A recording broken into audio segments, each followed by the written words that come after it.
What is going on, guys? Welcome back to the channel. It's been a little bit. I go through like these phases of wanting to film, not wanting to film, wanting to film, and not wanting to film again. But we have the trusty steed over here. We're still working on Jetta. It's not that hard of a project. I just have zero motivation to do car stuff. Oh snap, a bat. That was kind of big. Bat flying around. But anyway, so with the Audi, I have been chasing, like, it sounds like there's like loose bolts underneath the car with like the exhaust, because it just makes like this crazy sound. So I've been underneath the car like almost every day trying to tighten everything that I can, but everything's already tight.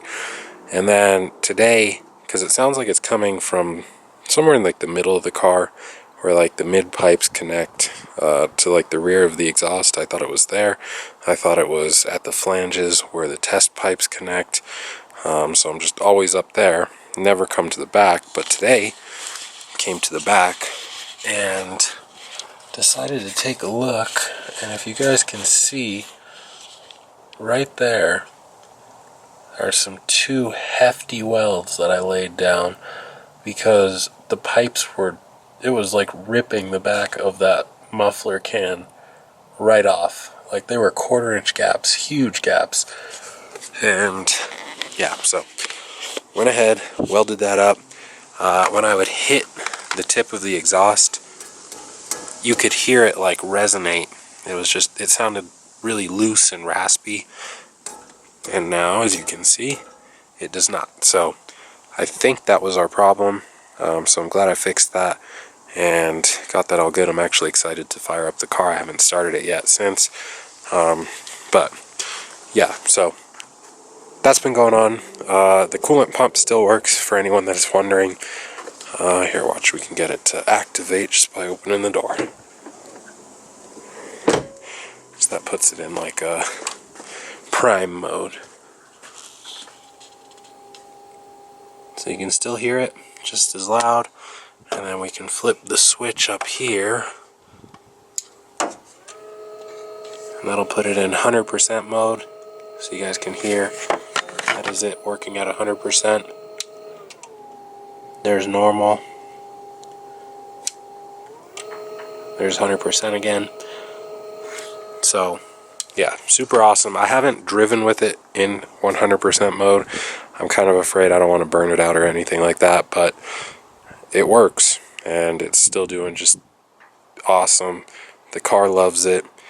Driving around for hours around town, you can still punch the throttle. The car responds amazingly, and it pulls so much harder from like any RPM besides like less than 2.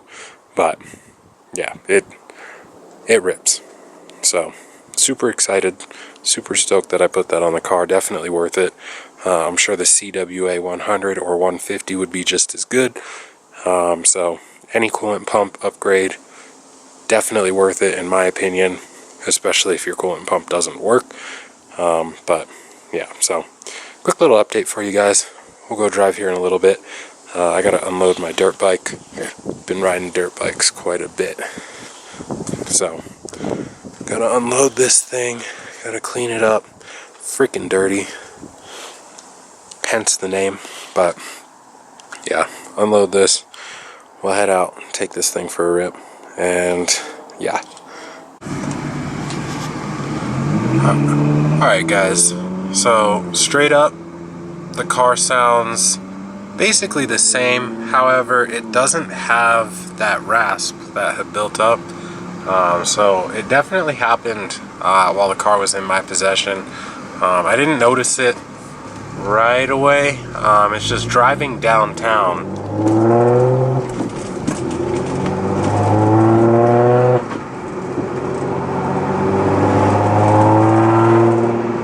So driving downtown, it has a lot of buildings kind of surrounding you, and I just noticed it started to get like a real dirty exhaust note, real raspy, kind of airy exhaust note coming from underneath the car.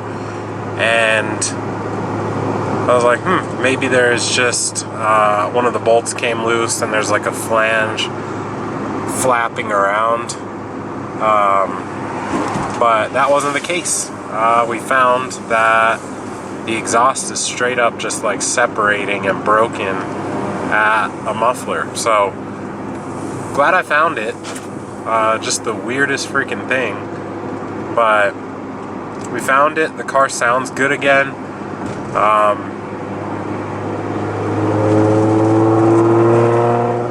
Yeah, sounds nice. So definitely glad that I actually just went under the car and did a deep inspection today and got that all welded up.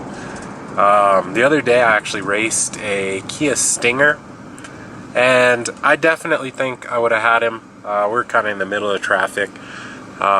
Did a little second, half a third gear pull, and at that point we're going 60 in a 45. I let off, he kept going. I was like, frick no, I'm not trying to race into traffic and get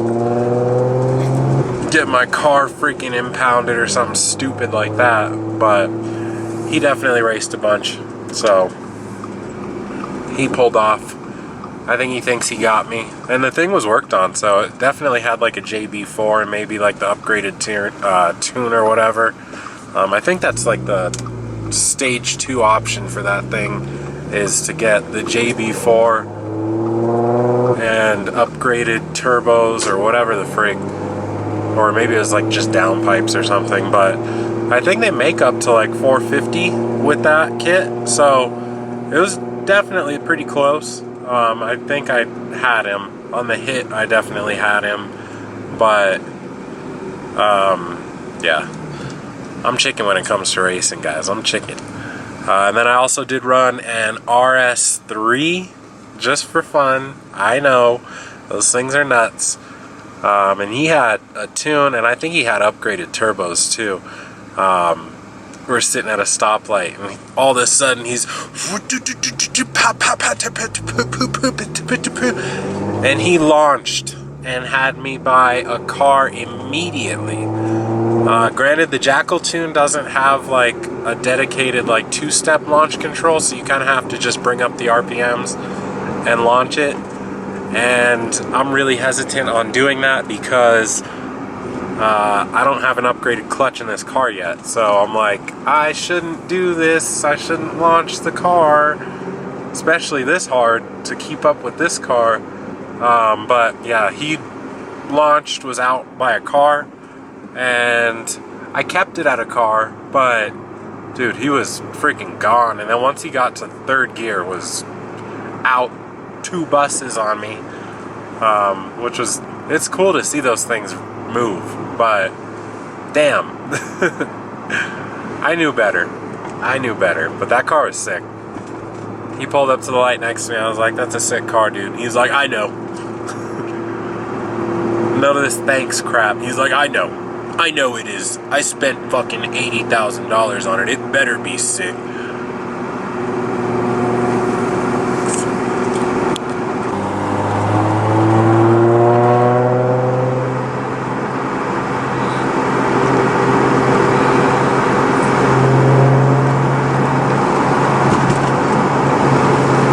It sounds so much better with that exhaust fix. That's crazy. I want to pay more attention to it.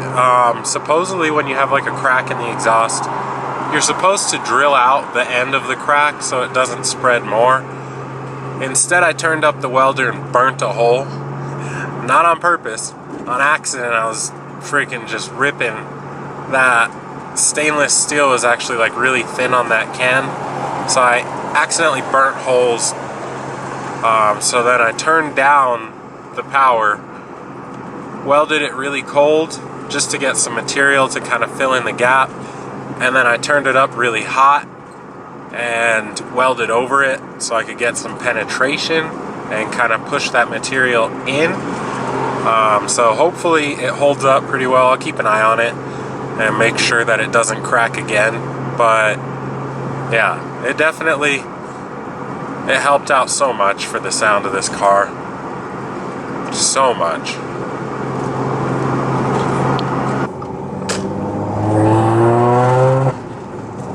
Oh yeah. so much better. Freaking love it. It was kind of getting annoying to drive, but not anymore. It sounds good now. Still a little bit loud for my taste, but it sounds so much better. So much cleaner. I still gotta do my ultra quiets. I freaking hate welding on exhausts though, so that's my issue. One of these days.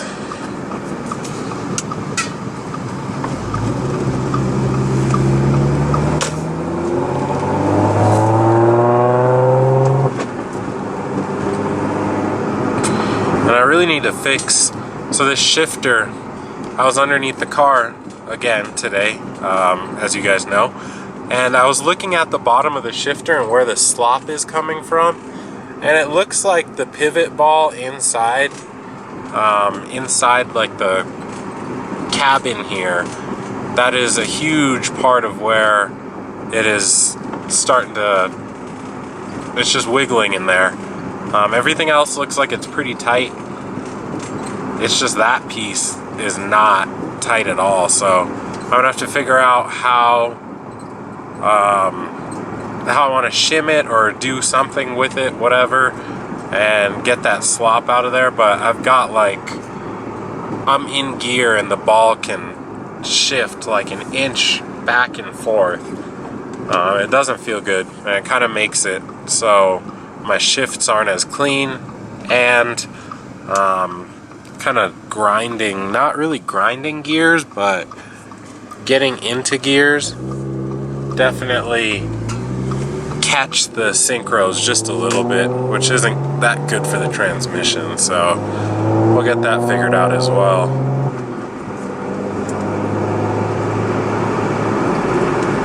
Sheesh, sounds so good. Alright, so just pulled up to my house. One thing that I will have to check on the car is I gotta go through and check the motor mounts and actually make sure. Supposedly I had the 034, like the density line motor mounts on it, but if it's tearing the exhaust like that, and it had those broken flex pipes when I received the car, I'm not sure if the motor mounts are actually in. The motor was replaced on this car at some point, so I wonder if the shop that replaced them, when they pulled the old motor out, just pulled those mounts out with it, and then just put whatever was in the, or on, whatever, I don't know. They might not be in there, is what I'm getting at. If the exhaust is getting ripped like that, maybe vibration did it, maybe, but there's, I don't know, it's just kind of weird. The engine shouldn't move enough to be ripping the exhaust like that in those two places, especially like that much. There was a huge gap on those things, like it had been shifting quite a bit. So we'll see over time. I'm going to double check, try and go underneath and see if I can kind of get a look at the motor mounts. They're pretty buried in there. At some point maybe we'll have to do those as well. Should probably do them while I'm doing control arms, honestly. That'll probably be the best bet with all this stuff out of the way, but yeah, we'll just keep an eye on it for now. The car sounds really good now. Back to the clean V6 trumpet annoyingness. A little bit of rasp, but not nearly as bad as it was for like the past few weeks. So yeah, I'm happy. We'll see you guys on the next video. Thank you guys for watching. Thank you guys for sticking around. I know I'm not so consistent with this. I go in and out of it. It's hard with a full-time job, guys. Any of you guys that make videos for yourselves and have a full-time job, I know you guys, you feel that. It's like the motivation's there and then it's not. Motivation's there and then it's not. So, while you got it, use it. While you don't got it, take a break. It's not the end of the world. The loyal people stick around and they'll be there for you when you need them. So, peace, guys. Thank you guys for watching.